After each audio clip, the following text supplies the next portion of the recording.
اعوذ باللہ من الشیطان الرجیم بسم اللہ الرحمن الرحیم واللہ فضل بعضکم علی بعض فی الرزق فما الذین فضلوا براد رزقہم علی ما ملکت ایمانہم فہم فیہ سواء افبنعمت اللہ یجحدون صدق اللہ العظیم۔ یہ سورۃ النحل کی آیت مبارکہ نمبر 71 ہے اور ہماری کتاب کا صفحہ نمبر 103۔ رب العالمین اس آیت مبارکہ میں ارشاد فرماتے ہیں کہ واللہ، اور اللہ نے فضل بعضکم، فضل فضیلت دی، بعضکم تم میں سے بعض کو، علی بعض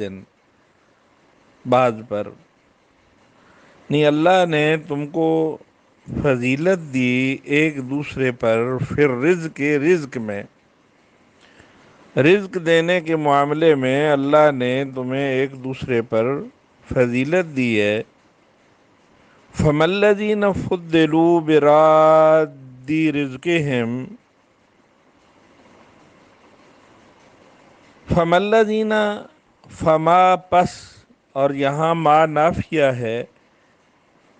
پس نہیں، الذین وہ لوگ، فضلوا جنہیں فضیلت دی گئی ہے، براد رزقہم بانٹ دینے والے، لوٹا دینے والے، رزقہم اپنے رزق کو، علی ما ملکت ایمانہم ان لوگوں میں، ما ملکت ایمانہم جو ان کی ملکیت میں ہیں، جن کی ملکیت کی ڈور ان کے ہاتھ میں ہے، انہیں اس رزق کو لوٹانے والے نہیں ہیں۔ فہم فیہ سواء، فہم پس وہ، فیہ اس میں، سواء برابر ہو جائیں، کہ وہ اپنا رزق ان لوگوں میں لوٹا دیں جو ان کی ملکیت میں ہیں، تاکہ وہ رزق میں ان کے برابر ہو جائیں۔ وہ ایسا کرنے والے نہیں ہیں۔ افبنعمت اللہ یجحدون، اف کیا، پس کیا، بنعمت اللہ یجحدون پس کیا وہ اللہ کی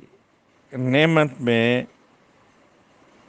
انکار کرتے ہیں یا جھگڑا کرتے ہیں، مجادلہ کرتے ہیں، اس کا انکار کرتے ہیں۔ یعنی اللہ نے تم میں سے بعض کو بعض پر رزق میں فضیلت دی ہے۔ رزق میں سارے انسان برابر نہیں ہیں۔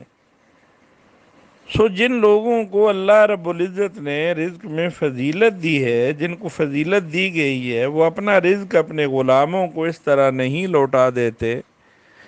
کہ وہ سب اس رزق میں برابر ہو جائیں۔ تو کیا یہ لوگ اللہ کی نعمت کا انکار کرتے ہیں؟ اس سے پہلے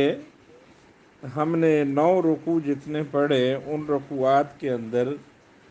اللہ رب العزت نے توحید کا دعویٰ ثابت کرنے کے لیے دلائل دیے، دلائل آفاق اور دلائل انفس، اور اپنی وحدانیت کو ثابت کیا۔ اب اللہ یہاں سے توحید کی مثالوں سے شرک کی تردید فرما رہے ہیں۔ مثالیں توحید کی بیان کر کے شرک کا رد کیا جا رہا ہے۔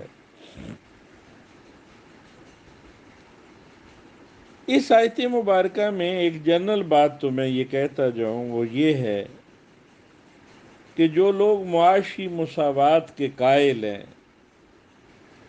کہ دنیا میں معاشی مساوات ہونی چاہیے، ان کے نظریے کو اس آیت مبارکہ نے رد کر دیا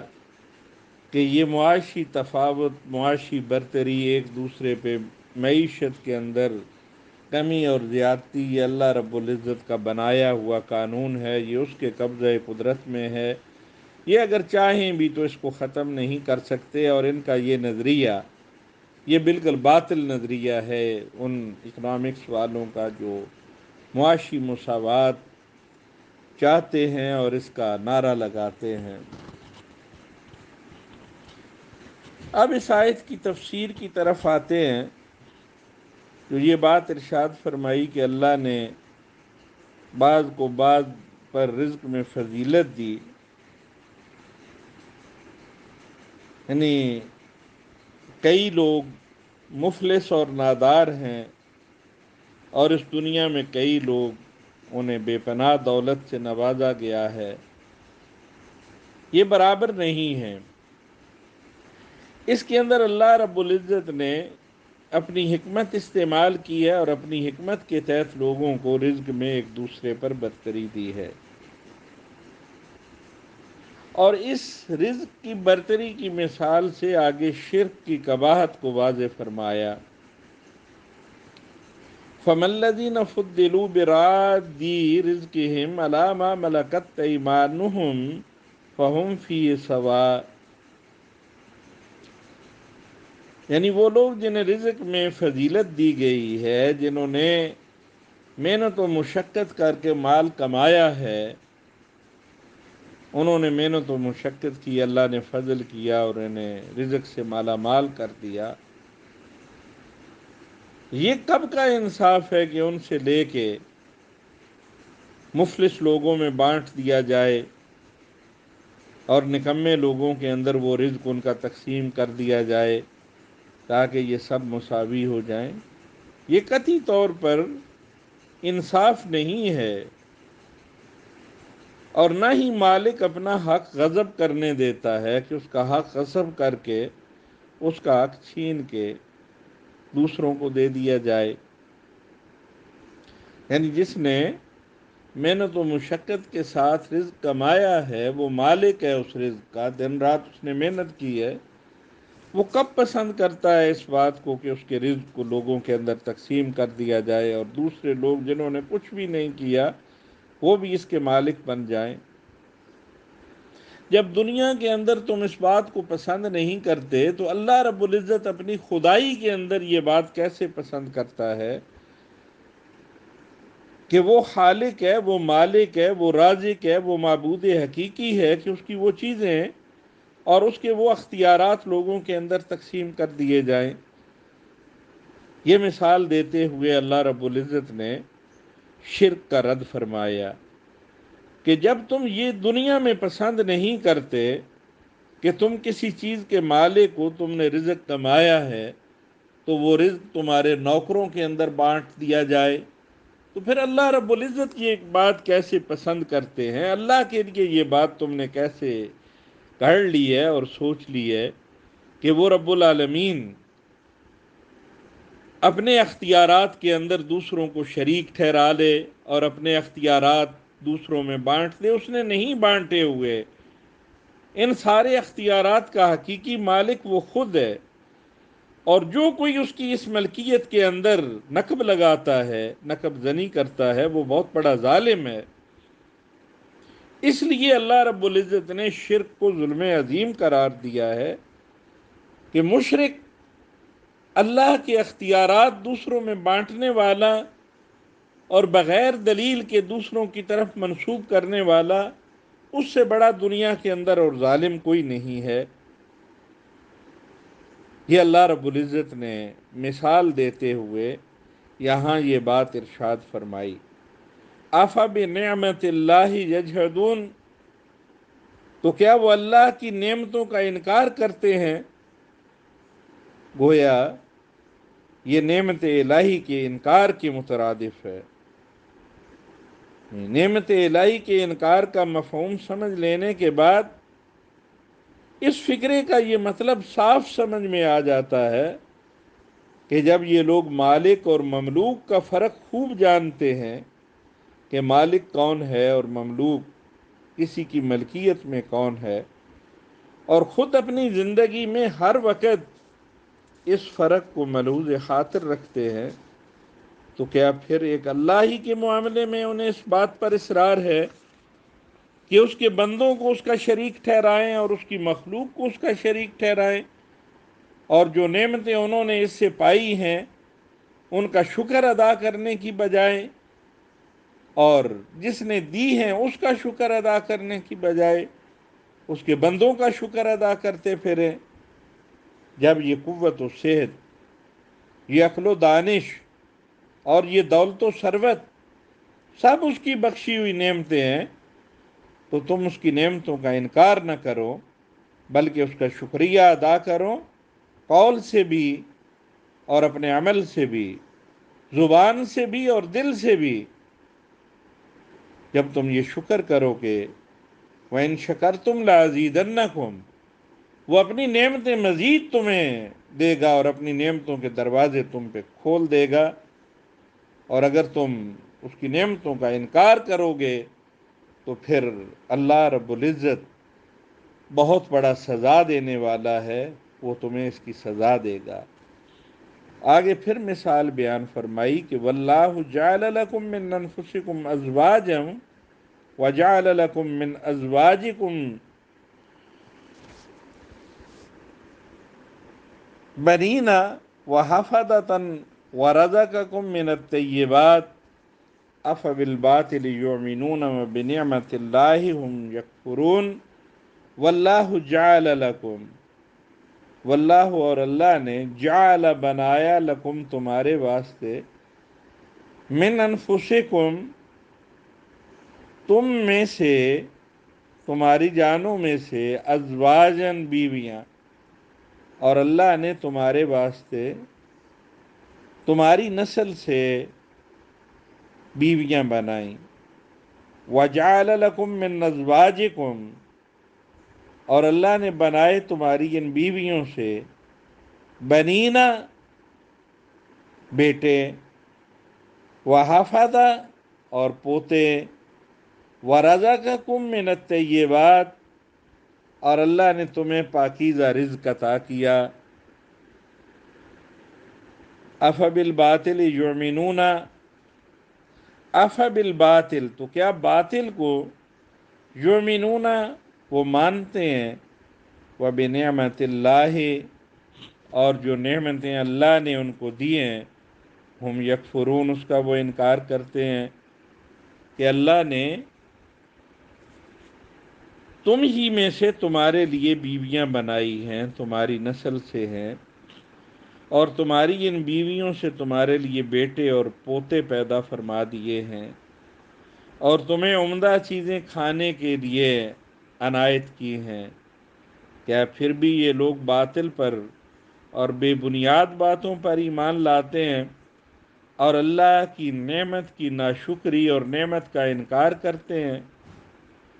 آیت کے پہلے حصے میں واللہ جعل لکم من انفسکم ازواجا، اللہ نے اپنے احسانات کی مزید یاد دہانی فرمائی ہے، اور اپنے احسانات یاد کراتے ہوئے یہ احسان یاد کروایا ہے کہ اللہ نے تمہیں تنہا پیدا نہیں کیا، ایسی تنہائی جس میں غم کے لمحے بڑے بھیانک ہوتے ہیں اور خوشی کی ساعتیں بڑی اداس، بلکہ ہم نے تمہیں اس زندگی کا راستہ طے کرنے کے لیے ایک ساتھی، ایک رفیق حیات بھی دی کہ وہ تمہارے معاملات کے اندر تمہاری مدد کرے، اور اللہ نے مزید کرم یہ فرمایا کہ وہ تمہاری ہی جنس سے ہے، تاکہ تمہاری آرزوئیں اور تمنائیں، تمہاری جذبات اور خواہشات، تمہاری سوچیں اور تمہاری فکر، تمہارے مسائل اور ایک دوسرے کو سمجھنے کی میں صلاحیت موجود ہے، یہ سارے یکساں ہوں، تاکہ تم ایک دوسرے کے لیے باعث مسرت اور موجب اطمینان بنو۔ اور پھر یہ جوڑا بنا کے نوع انسانی کی بقا کا بھی اللہ رب العزت نے انتظام فرمایا کہ تمہارے اس جوڑے سے اللہ نے تمہاری نسل کو قائم رکھا۔ وَجَعَلَ لَكُم مِّنْ أَزْوَاجِكُمْ بَنِينَ، اللہ نے تمہاری ان بیویوں سے تمہارے لیے بیٹے وحفدہ اور پوتے پیدا فرما دیے، تمہیں اولاد کی نعمت سے بہرہ کر دیا اور تمہیں پوتے اور پوتیاں بخشیں، اور یہ ساری اولاد تمہارے لیے باعث مسرت اور تمہاری آنکھوں کی ٹھنڈک بنا دی۔ قرۃ اعین وجعلنا للمتقین اماما، یہ دنیا میں اہل ایمان کے لیے آنکھوں کی ٹھنڈک ہے اولاد، اور آخرت میں دعا مانگتا ہے ایمان والا کہ مجھے متقیوں کا امام بھی بنا دینا رب العالمین۔ یہ آپ کی خدمت اور تابعداری کرتی ہے یہ اولاد، اور ہمہ وقت آپ کے اشارے کے منتظر رہتے ہیں اور تمہاری نسل کی بقا کا ذریعہ ہیں۔ وَرَزَقَكُم مِّنَ الطَّيِّبَاتِ، اور پھر اس پہ مستزاد یہ، اس پہ اضافہ یہ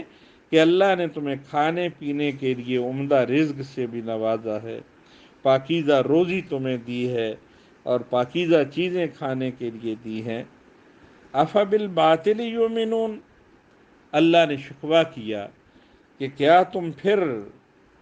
افسوس ہے تمہاری عقلوں پہ اور تمہاری سوچ پہ کہ ساری نعمتیں اللہ کی استعمال کرتے ہوئے افبالباطل یؤمنون، پھر باطل پہ ایمان لاتے ہو؟ شفیق اور مہربان رب کا شکریہ ادا کرنے کی بجائے اوروں کے شکر کرتے پھرتے ہو جنہوں نے تمہیں کچھ دیا نہیں، اور اللہ کی شکر سے، اللہ کی احسان کو ماننے سے تم منہ موڑتے ہو۔ تمہاری ساری مرادیں وہ برلاتا ہے، تمہاری دعائیں وہ سنتا ہے، تمہیں اولاد وہ دیتا ہے، تو تم ان سارے معاملات کے اندر پھر کسی اور کے در پہ جا کے جھکتے ہو اور اپنی مرادیں کسی اور کے سامنے بیان کرتے ہو اور دعائیں کسی اور سے کرنے کے لیے کہتے ہو، اور اپنے مختلف مقدمات میں مقدمے جتوانے کے لیے اوروں کو پکارتے ہو، بیماریوں میں شفا کسی اور سے مانگتے ہو۔ یہ دیویوں اور دیوتاؤں کو اور جنوں اور پریوں کو اور اگلے پچھلے بزرگوں کو تم نے اللہ کے اختیارات میں شریک کر لیا ہے، یہ تم نے بڑا ظلم کیا ہے۔ وَبِنِعْمَةِ اللَّهِ هُمْ يَكْفُرُونَ، یہ تو اللہ کی نعمتوں کا کفران ہوا، اللہ کی نعمتوں کا انکار تم کر رہے ہو۔ ایک ہے کھلم کھلا اللہ کی نعمتوں کا انکار کرنا، اور ایک ہے درپردہ اللہ کی نعمتوں کا انکار کرنا کہ یہ ساری نعمتیں اللہ کی دی ہوئی ہیں، ان نعمتوں پر اللہ کا احسان ماننے سے انکار کرنا۔ لیکن جو وہ غلطی کرتے تھے مشرکین مکہ، اور موجودہ دور کے اندر بھی اللہ کے ساتھ شرک کرنے والے جو غلطی کرتے ہیں، وہ یہ سارے بات مانتے ہیں کہ ان نعمتوں کا پیدا کرنے والا اللہ ہے، اللہ کے علاوہ ان نعمتوں کو کسی اور نے پیدا نہیں کیا، لیکن شرک کہاں پہ کرتے ہیں کہ نعمتیں پیدا کرنے کے بعد اللہ ہی کی مخلوق کو اس شکر کے اندر شریک کر لیتے ہیں کہ اللہ نے یہ چیز ڈائریکٹ ہمیں نہیں دی بلکہ اس کے توسل اور وسیلے سے اور اس کے کہنے پہ اور اس کی سفارش پہ دی ہے۔ وہ ان بہت سی ہستیوں کا شکر بھی زبان اور عمل سے ادا کرتے تھے جن کو انہوں نے بلا کسی ثبوت اور بلا کسی سند کے اس نعمت بخشی میں دخیل اور حصہ دار ٹھہرا رکھا تھا۔ یہ لات اور منات اور عزا کو اللہ کا شریک ٹھہرا رکھا تھا۔ اس چیز کو قرآن اللہ کے احسان کا انکار قرار دیتا ہے۔ قرآن میں یہ بات بطور ایک قاعدہ اور کلیہ کے پیش کی گئی ہے کہ محسن کے احسان کا شکریہ غیر محسن کو ادا کرنا دراصل محسن کے احسان کا انکار کرنا ہے۔ اسی طرح قرآن یہ بات بھی اصول کے طور پر بیان کرتا ہے کہ محسن احسان کرنے والے کے متعلق بغیر کسی دلیل اور ثبوت کے یہ گمان کر لینا کہ اس نے خود اپنے فضل و کرم سے یہ احسان نہیں کیا بلکہ فلاں شخص کے طفیل، فلاں کی رعایت سے، فلاں کی سفارش سے، فلاں کی مداخلت سے کیا ہے، یہ بھی دراصل اس کے احسان کا انکار ہی ہے۔ یہ دونوں اصولی باتیں سراسر انصاف اور عقل عام کے مطابق ہیں کہ ہر شخص خود ان کی معقولیت سمجھ سکتا ہے۔ فرض کیجئے کہ آپ ایک حاجت مند آدمی پر رحم کھا کر اس کی مدد کرتے ہیں اور وہ اسی وقت اٹھ کے کسی ساتھ بیٹھے ہوئے شخص کا شکریہ ادا کرنے لگ جاتا ہے۔ بے شک آپ اس پہ رحم کھاتے ہوئے اسے کچھ نہ کہیں، اپنی نعمتوں کا سلسلہ بھی اس پہ بند نہ کریں، لیکن آپ کے دل میں یہ بات ضرور جائے گی کہ یہ کیسا بے وقوف شخص ہے کہ اس ساتھ بیٹھے ہوئے شخص نے اس کی کوئی مدد نہیں کی اور احسان فراموشی کی اور بدتمیزی کی انتہا کر رہا ہے، کہ بجائے میرا شکر ادا کرنے کے اس کا جا کے شکریہ ادا کرتا ہے۔ پھر اگر دریافت کرنے پر آپ کو معلوم ہو کہ اس شخص نے یہ حرکت اس بنیاد پر کی ہے کہ آپ نے اس کی جو کچھ بھی مدد کی ہے وہ اپنی نیک دلی اور فیاضی کی وجہ سے نہیں کی بلکہ اس دوسرے شخص کی خاطر کی ہے، حالانکہ حقیقت میں یہ واقعہ نہ تھا، تو آپ لا محالہ اسے اپنی توہین سمجھیں گے، اور اس کی اس بیہودہ تعویل کا صریح مطلب آپ کے نزدیک یہ ہوگا کہ وہ آپ سے سخت بدگمان ہے اور آپ کے متعلق یہ رائے رکھتا ہے کہ آپ کوئی رحیم اور شفیق انسان نہیں بلکہ محض ایک دوست نواز اور یارباش آدمی ہیں۔ چند لگے بندھے دوستوں کے توسل سے کوئی آئے تو آپ اس کی مدد ان دوستوں کی خاطر کر دیتے ہیں، ورنہ آپ کے ہاتھ سے کسی کو کچھ فیض حاصل نہیں ہو سکتا۔ تو پھر آپ کو اس چیز کی کتنی تکلیف ہوگی کہ آپ تو بغیر کسی توسل کے یہ سارا کام کر رہے تھے، لیکن سمجھنے والے نے ان چیزوں کو کسی اور طرف موڑ دیا۔ وَيَعْبُدُونَ مِن دُونِ اللَّهِ وَيَعْبُدُونَ اور وہ پرستش کرتے ہیں، عبادت کرتے ہیں، من دون اللہ، اللہ کے علاوہ کسی اور کی، ما لا یملک لہم رزقاً، ما لا یملک جو نہیں ملکیت رکھتا، نہیں اختیار رکھتا، لہم ان کے لیے، رزقاً رزق میں سے، من السماوات آسمانوں میں جو رزق ہے، والارض اور زمین میں جو رزق ہے، شیئن کچھ بھی، ولا یستطیعون اور نہ وہ قدرت رکھتے ہیں۔ اور یہ لوگ اللہ کو چھوڑ کر ان کی عبادت کرتے ہیں جو ان کو آسمانوں اور زمین میں سے کسی طرح کا رزق دینے کا ذرا بھی اختیار نہیں رکھتے اور نہ ہی انہیں کوئی ایسی قدرت ہے۔ کفار اور مشرکین عرب اللہ تعالیٰ کو چھوڑ کر جن معبودوں کی پوجا کیا کرتے تھے ان کے متعلق بتایا جا رہا ہے کہ اس پوجا کی آخر کوئی وجہ بھی تو ہو، نہ تو ان معبودوں نے کچھ پیدا کیا بلکہ یہ تو خود ان کے لیے اپنے تراشے ہوئے ہیں، اور نہ وہ ان کو رزق دینے پر قادر ہیں، کیونکہ زمین و آسمان میں کوئی چیز بھی تو ایسی نہیں جس کے وہ مالک ہوں۔ جب ان کا ہے ہی کچھ نہیں تو وہ بیچارے کسی کو کیا دیں گے؟ مشرکین عرب ایام جاہلیت میں تلبیہ پڑھتے، جیسے آج لبیک اللہم لبیک لا شریک لک لبیک ان الحمد والنعمت لک والملک لا شریک لک، لیکن وہ تلبیہ کیسے پڑھتے تھے؟ کہتے لبیک اللہم لبیک لبیک لا شریک لک لبیک الا شریکا تملکہ وما ملک۔ پہلے تو کہتے کہ اے اللہ میں حاضر ہوں، اے اللہ میں حاضر ہوں، اے اللہ میں حاضر ہوں، تیرا کوئی شریک نہیں، میں تیرے سامنے حاضر ہوں، تو سارے اختیارات کا مالک ہے، مگر ساتھ یہ بات بھی کہتے اللہ شریکن تملکہ وما ملک، ہاں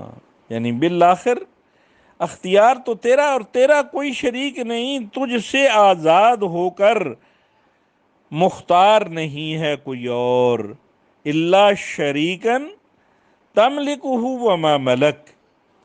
یعنی تجھ سے آزاد ہو کے کوئی اور اس میں مختار نہیں ہے، کوئی اور ملکیت نہیں رکھتا، یہ سب کا مالک تو ہی ہے، لیکن اللہ شریکن، اور جو شریک ہے تیرا تملکہ وما ملک، وہ تیری ملکیت سے آزاد ہو کے کچھ ملکیت نہیں رکھتا، اس فکرے کے اندر وہ شرک کرتے تھے۔ اصل مالک مان رہے ہیں لیکن ملکیت کا اختیار ان شریکوں کے اندر تقسیم کر رہے ہیں۔ اس طرح عیسائیوں نے توحید کو تثلیث میں بدلا اور پھر تثلیث کو توحید میں لے آئے، 1 in 3 کہا اور پھر 3 in 1 کہہ دیا، پہلے 1 in 3 کہا اور پھر 3 in 1 کہہ دیا، 1 میں 3 اور 3 میں 1۔ اسی طرح مشرکین عرب بھی توحید میں شرک پیدا کرتے اور پھر شرک کو توحید میں لوٹا دیتے تھے، یہ اصل میں ان کا شرک تھا۔ اللہ رب العزت سے دعا ہے کہ وہ ہمیں اللہ کے ساتھ اس کی مخلوق میں سے کسی کو بھی شریک ٹھہرانے سے بچائے اور اس عقیدے سے ہمیں پاکیزہ رکھے، پھر ہی اللہ رب العزت کا احسان انسان پہ ہوگا۔ وآخر دعوانا ان الحمد للہ رب العالمین۔